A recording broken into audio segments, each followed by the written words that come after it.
por telefone com a deputada federal Margarete Coelho. Ela vai conversar conosco a respeito da forma como o Congresso Nacional está agindo nesse período de pandemia. Margarete Coelho, deputada federal Margarete Coelho, vamos então conectar-se à deputada. Deputada, boa tarde, obrigado por atender aqui a TV Cidade Verde e a Rádio Cidade Verde. Como é que o Congresso Nacional está trabalhando, como é que a senhora está trabalhando nesse período de pandemia? Boa tarde, Joelson. Boa tarde, Alivaldo. Boa tarde, povo do Piauí. Bom, nós estamos agora trabalhando muito com intermediação tecnológica, né? Videoconferências, enfim, grupos, chats, nós estamos trabalhando muito intensamente. Eu tive que me adaptar, eu sou meio analfabete, né? Tive que me adaptar. Mas nossas comissões continuam funcionando, tem a comissão da Câmara que está recebendo as sugestões a respeito do coronavírus, que é presidida pelo deputado Luizinho, que é do meu partido. A bancada das mulheres, que é uma bancada muito ativa, que se reúne sempre. Nós estamos também conversando com a professora Dorinha, a deputada Soraya Santos, do Rio de Janeiro. Ontem nós já votamos a questão da liberação da merenda escolar para ser distribuída em casa, já uma das medidas que nós discutimos na bancada das mulheres. Então, isso foi votado ontem, a unanimidade, juntamente também com a teleconferência, também da bancada feminina, uma proposta da deputada Carmen Zanotto, com outros parlamentares que assinaram conjuntamente com elas. Então, a gente está trabalhando muito, bem intensamente. Logo mais às 15 horas, nós vamos iniciar uma sessão extraordinária, também por videoconferência. Ontem funcionou bem. Acho que hoje nós vamos estar já mais treinados, vai funcionar melhor ainda. O certo é que o Congresso Nacional está trabalhando, está atento, não parou. A dificuldade de nós estarmos em casa realmente existe, mas as soluções estão aparecendo, estão surgindo. Tá certo. Deputada, o que é que parece ser prioritário nas matérias que estão sendo votadas no Congresso Nacional nesse momento? A atenção é com as decisões do governo federal? Não, a Câmara ela tá com uma pauta própria, não é? Há um diálogo difícil entre o Congresso Nacional e o Poder Executivo, mas não é difícil, mas não está inviabilizado. E a Câmara está fazendo sua própria pauta. Por exemplo, nós hoje vamos apreciar, a partir das 15 horas, um projeto de lei que trata de novas regulamentações para o BPC, né, para o benefício de prestação continuada. Pela proposta, o BPC fica mesmo em meio salário mínimo. Bolsonaro havia vetado, nós derrubamos o veto, fica mesmo em meio salário mínimo. Autorização para que mais de uma pessoa da família receba esse benefício. Então, ficaria em torno, meio salário mínimo, vai ficar próximo a R$1.000. E, além disso, também, nós vamos deliberar a respeito de um voucher, né? De um vale para profissionais liberais que, durante esse período da pandemia, não podem exercer, né, as suas profissões. Então, normalmente, essas pessoas são mulheres com arrimo de família.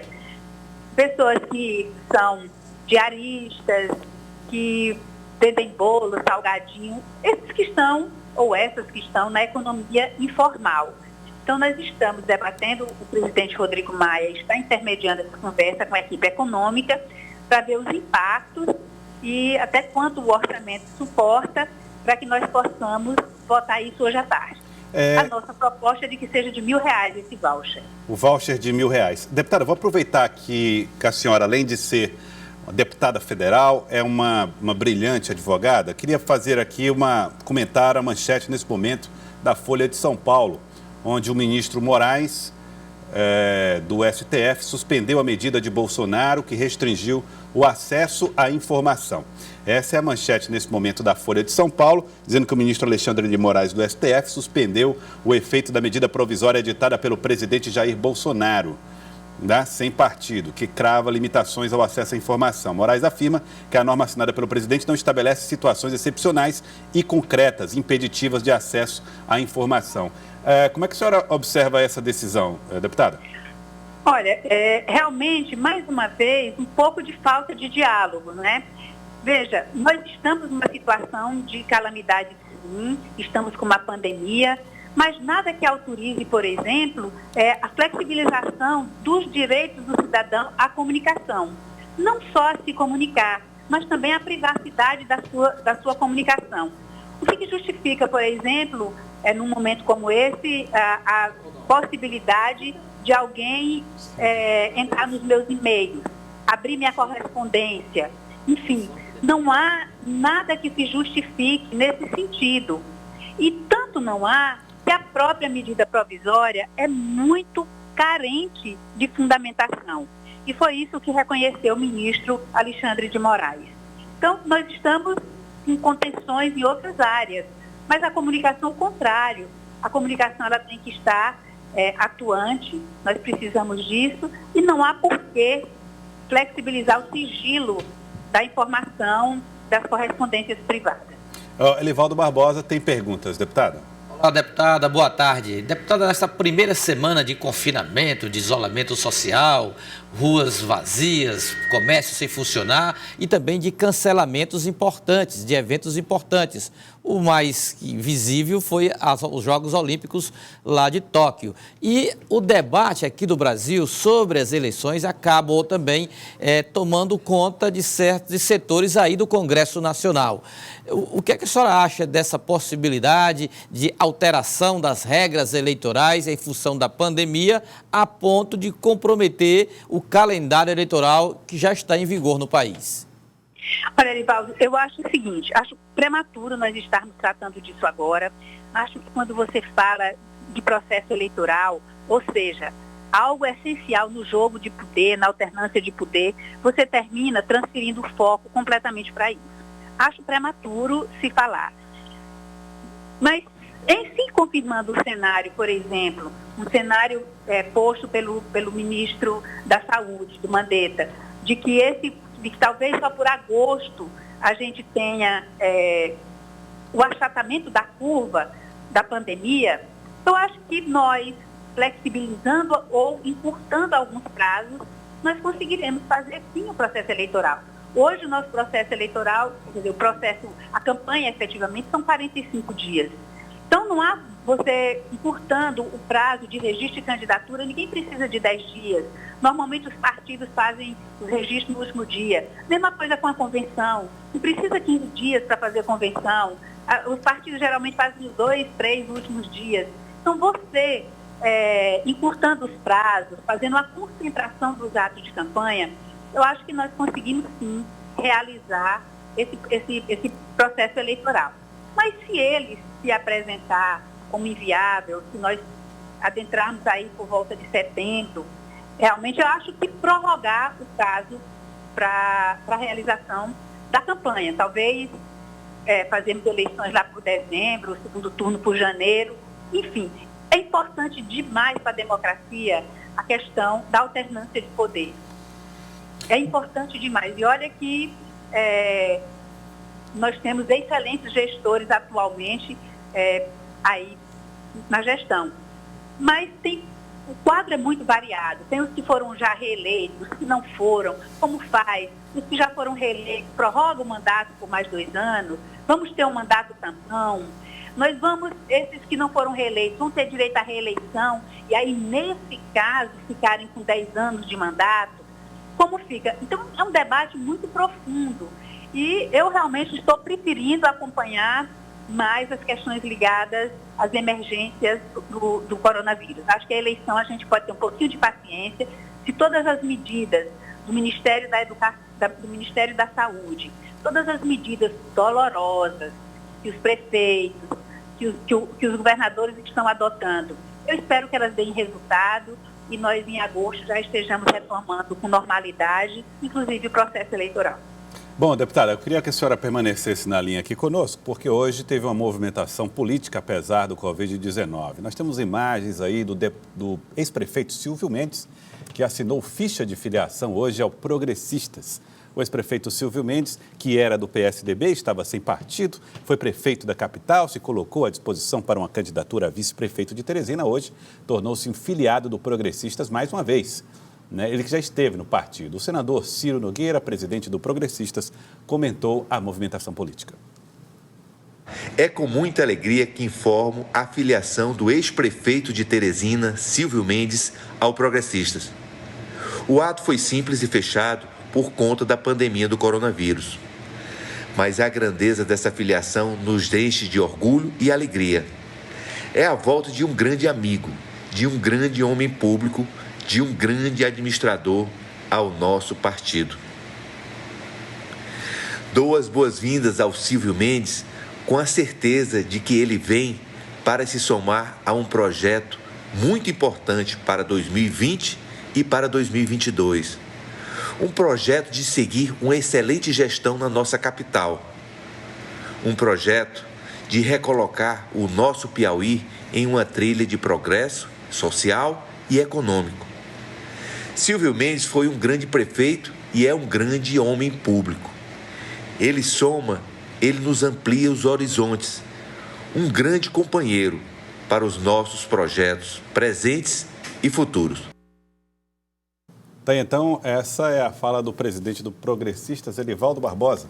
Uma fala que foi muito objetiva do senador Ciro Nogueira. Ele fala com relação à administração da cidade, então, para o bom entendedor, basta essa expressão para termos a projeção da chapa da situação aqui em Teresina, Cléber Montezuma, Silvio Mendes de vice, conforme o próprio Silvio admitiu há algumas semanas antes da pandemia estourar aqui na capital. Então fica aí configurada essa chapa formada agora com a concretização da filiação de Silvio Mendes ao Progressistas. Ciro Nogueira também falou de planos futuros. E quando ele fala de planos futuros, sem dúvida nenhuma que a relação é direta para a sucessão do governador Wellington Dias em 2022. Muito bem. Deputada Margarete Coelho, como é que a senhora observou essa movimentação política? Olha, eu imagino só a alegria do senador Ciro Nogueira com a filiação do ex-prefeito Silvio Mendes, que realmente é uma pessoa queridíssima no partido e em toda Teresina, que tem o Piauí inteiro também admira o trabalho dele. Eu imagino a alegria do senador.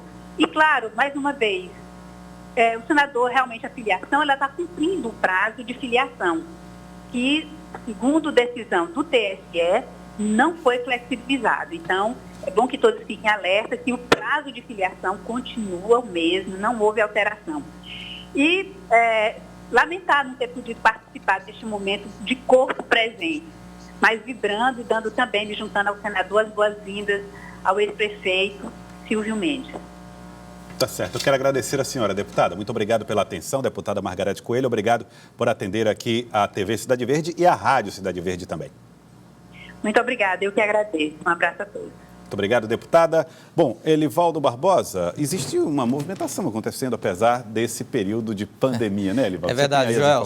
E só para encerrar essa história da filiação ao Progressistas, eu conversei agora há pouco por telefone com o presidente estadual da sigla no Piauí, Júlio Arcoverde, deputado estadual. Ele falou que o partido já bateu a meta de filiações mesmo com a pandemia, que era de chegar a 500 vereadores. Saltou de 250 já para 500. E ainda faltam 10 dias para o encerramento do prazo. Agora, Joelson, a pandemia não parou a política no Piauí, de jeito nenhum. A política continuou fluindo de forma até acelerada, dinamicamente. E aqui eu demonstro aqui 5 fatos que comprovam essa realidade. Vamos aos fatos, Joelson. Filiação de Jeová Alencar ao MDB ocorrida no começo da semana. Filiações dos vereadores Venâncio Cardoso, Ítalo Barros e Gustavo de Carvalho ao PSDB também esta semana. Filiação de Silvio Mendes hoje ao Progressistas. E tem mais, Joelson. Filiação de Robert Rios ao PSB também, num ato simples, fechado, sem público, mas filiado ao PSB. Ele que é pré-candidato a vice de Doutor Pessoa numa chapa PSB-MDB. O ex-deputado Tadeu Maia Filho, ele assumiu hoje a direção estadual do Avante. Ele agora é o novo presidente do Avante no estado do Piauí. E também, no começo da semana, a filiação do vereador Fábio Dourado ao Solidariedade. Esses são os fatos que eu me lembrei aqui. Eu acho que deve ter até mais. É verdade. Diga lá. Seis fatos, né? Também. Então, como a semana são 7 dias, vamos deixar um para descansar, né? Então, 6 fatos, Elivaldo Barbosa, trazendo informações aqui para nós. Elivaldo Barbosa, muito obrigado pela sua participação. Amanhã você está de volta. Com certeza, Joel. Estaremos aqui na sexta-feira. Tá bom? Antes de você ir, eu queria só uma ajuda sua, porque você conhece bem a região, pois bem, que é a região dos Cerrados. Nós temos aí imagens que mostram uma rodovia estadual, a API que leva ali a Bom Jesus, Gil Boés. Olha Baixa só a Grande, situação. Baixa Grande do Ribeirão. Exatamente. Olha É ali, uma Paulo. situação precária demais, sobretudo motivado pelas fortes chuvas dos últimos dias lá na região. A colheita está em pleno andamento e dificulta a colheita, dificulta o escoamento da produção, a importação. Tratores puxando caminhões. Só o motor do caminhão não é suficiente, Joel. Você precisa, de fato, de tratores para puxar os caminhões lá no Cerrado. É um Deus nos acuda o escoamento da safra nesta época do ano, época de colheita lá nos Cerrados. Caminhões atolados, rodovias aí quase que intrafegáveis. Não é fácil, é um tormento aí para os caminhoneiros, para os empresários que estão investindo nessa região para escoar uma super safra de grãos. Olha só, parece um rio, né? Olha só a situação. Olha que complicação. Isso é um trecho. E tem que escoar, Joel. Sabe por quê? Porque as fazendas não têm como guardar essa produção lá. Não tem estrutura de armazenagem. Então, se não escoar a produção, se não transportar a soja, o milho, o algodão mais na frente, vai perder tudo aí no Cerrado, porque não tem como guardar. Então, perde tudo, apodrece tudo. E essa situação aí é no sul do estado. No norte, eu recebi agora há pouco uns registros do Baixo Parnaíba, que você também abordava esse assunto agora há pouco, Joelson, que lá em Luzilândia a situação é complicada. A situação é complicada, mas o deputado Henrique Pires disse o seguinte: olha, também é complicado em municípios como Caxingó, Buriti dos Lopes e também Joca Marques. O Baixo Parnaíba está em situação complicadíssima em função da cheia do rio Parnaíba e de afluentes importantes, como o Rio Longá. Na última cheia, foi Joca Marques o que primeiro sentiu os efeitos. Eu conheci Joca Marques numa cheia, numa enchente, meu amigo, embaixo d'água. Na época a prefeita era Janaína Marques. Janaína Marques. Eu encontrei a prefeita Janaína assim no meio da rua. Quem é aquela? Está lá a água quase que na cintura e o principal meio de transporte era uma canoa. No município vizinho, que ela também foi prefeita, lá de Luzilândia, então uma região muito baixa que sofre bastante em períodos de cheia do rio Parnaíba. Está aqui, ó, e o Fenelon Rocha, que sempre colabora conosco, está sempre conosco, hoje no Notícia da Manhã, ele manda a informação de que lá a situação é crítica na PI 392, que dá acesso a Currais. É a chamada Rodovia da Soja. Rodovia da Soja, e a PI 397, Transcerrado. É realmente complicada a situação provocada pela chuva. Nós estamos nesse período de pandemia, mas a chuva está trazendo incômodo além daquele já provocado pelo isolamento no estado do Piauí. Agora sim, Elivaldo. Um abraço, meu caro Elivaldo Barbosa. Até amanhã, Elivaldo Barbosa.